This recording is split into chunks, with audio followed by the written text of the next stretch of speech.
everyone. I'm sure you've gone through our website and you know that I'm Bonnie Leota and I'm Thomas Leota. Right. What you don't know is how we came to be Bonnie and Tom and what made us commit our life purpose to sharing the word of creating champions for life philosophy with you. And also some great results of what the Creating Champions for Life has done for other kids.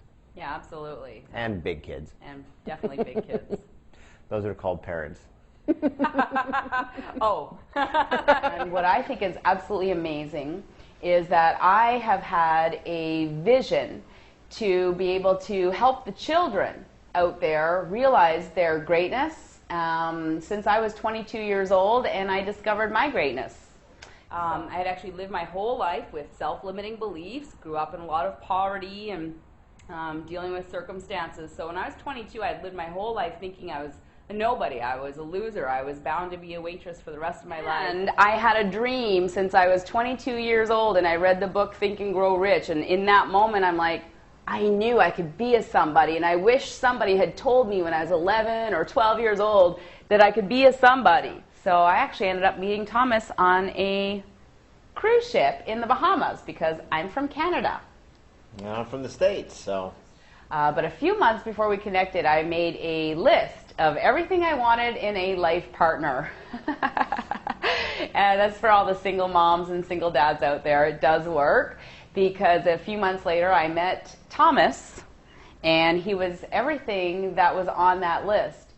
Yeah, I had an intention card also, and this intention card allowed me to write down what it is that you look to achieve. What do you look to have show up in your life? What are you looking for? What are you looking to manifest?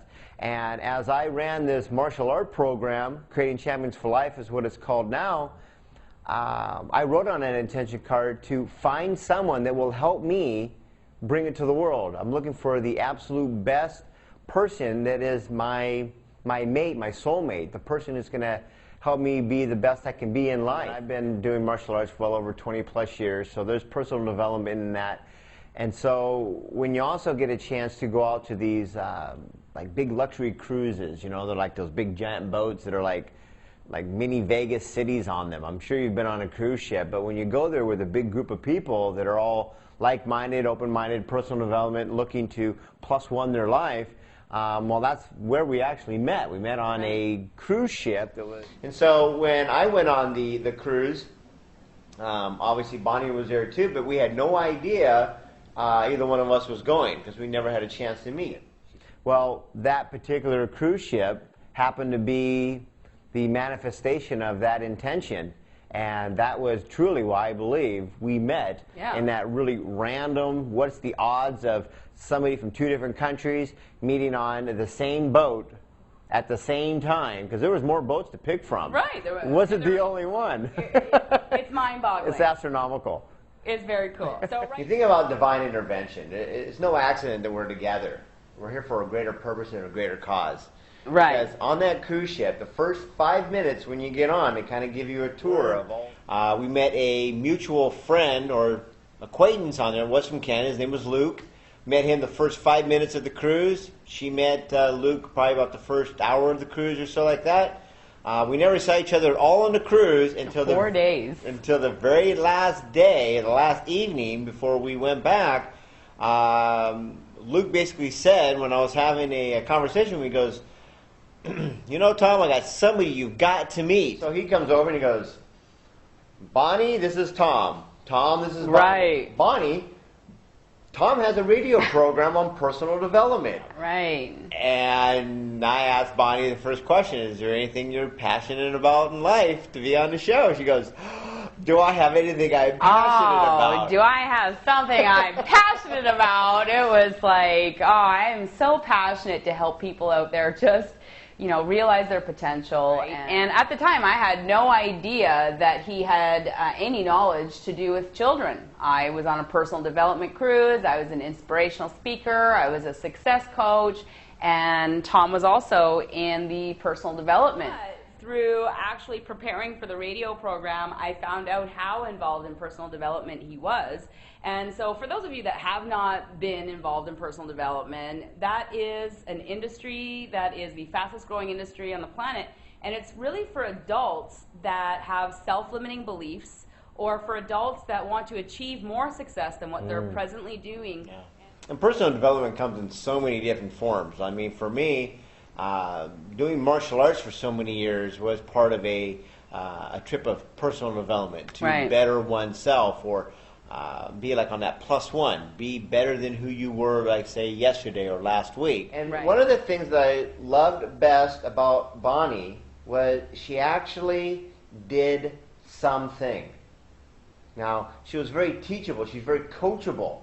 Like on a teachability index. I mean, she's open to hear, and she's so willing to do something a little bit different that she may have never done before. Absolutely. So after a few months, I was on his radio show, and we became friends, and we decided that we were going to be personal development inspirational speakers for the people. And so Tom flew to Canada and met me and my family for the very first time. And I'll remind you again, I had no idea he was an expert with children.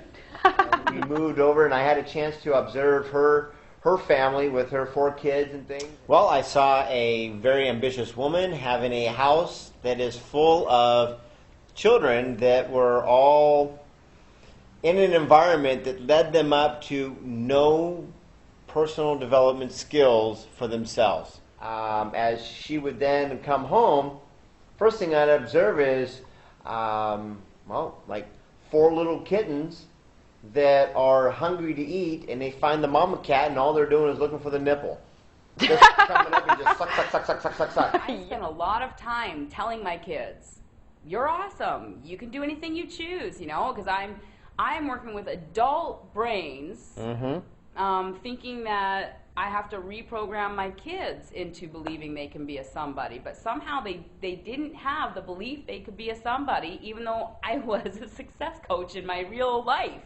That environment that she had was okay, but it seemed like it's such a consistency that I saw with all the families, where the parents earn things in their lives, but then the kids, they have a tendency to just give them, because single parents along that line always do things to make their kids happy. They very rarely will ever do the right choice for the child. They always want to do things to make them happy.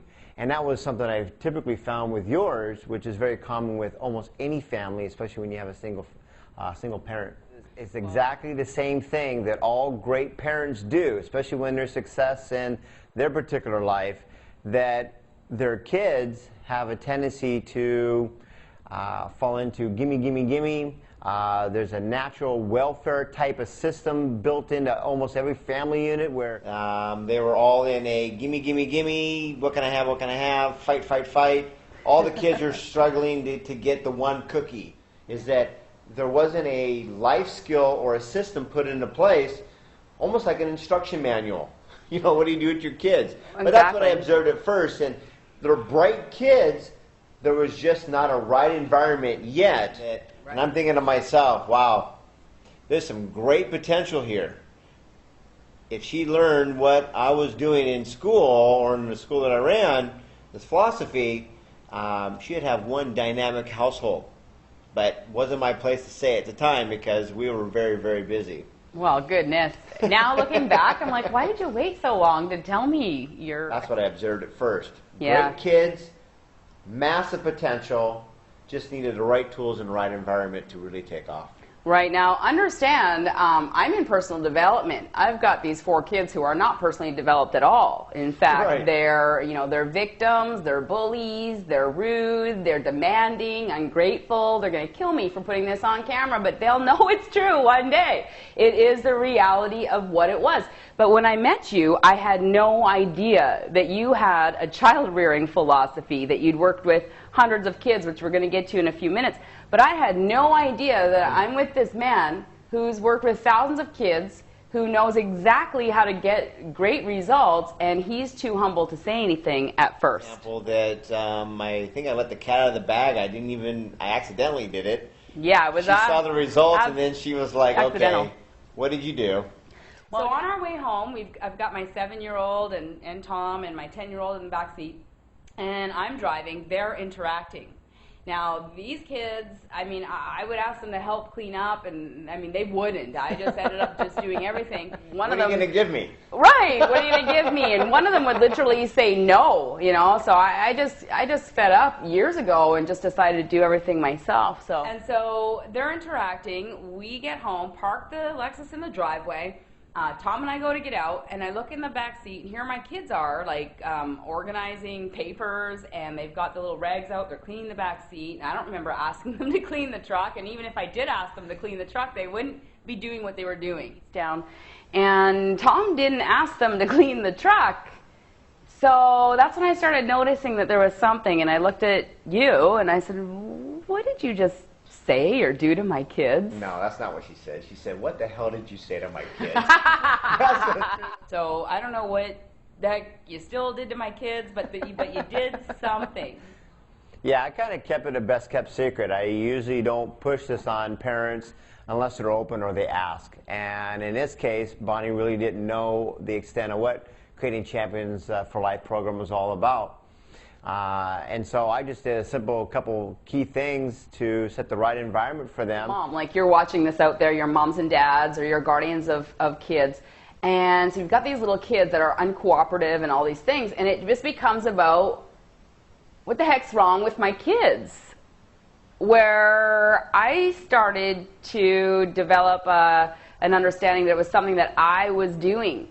But it was really hard for me to admit in the beginning that it was me, because I was a great mom. I invested a lot of time in my kids. I'm going to get emotional actually talking about it, because I love them so much. I did so much for them. But in the end, they turned out to be kids that I never allowed to step up to be the champion. I never allowed them to set their own goals. I just did everything for them. And so to me, it's just common sense. I've been doing it for so long and working with so many kids. I just assumed that all parents knew this. And as I travel more around the world, what a great gift this is to give to parents. It really is. Yeah. Would you remember the day that Zachary was like, Mom, can I have some juice? And I come running in like a good mom, you know, I'm a great mom, and I'm going to make him some juice. And you sent me to run an errand, and you had something in your mind that you were going to do. You sent me out to go get something first, and when I came back, Zachary had actually... Oh, he made the juice himself. Right. And you were like, he can't make juice.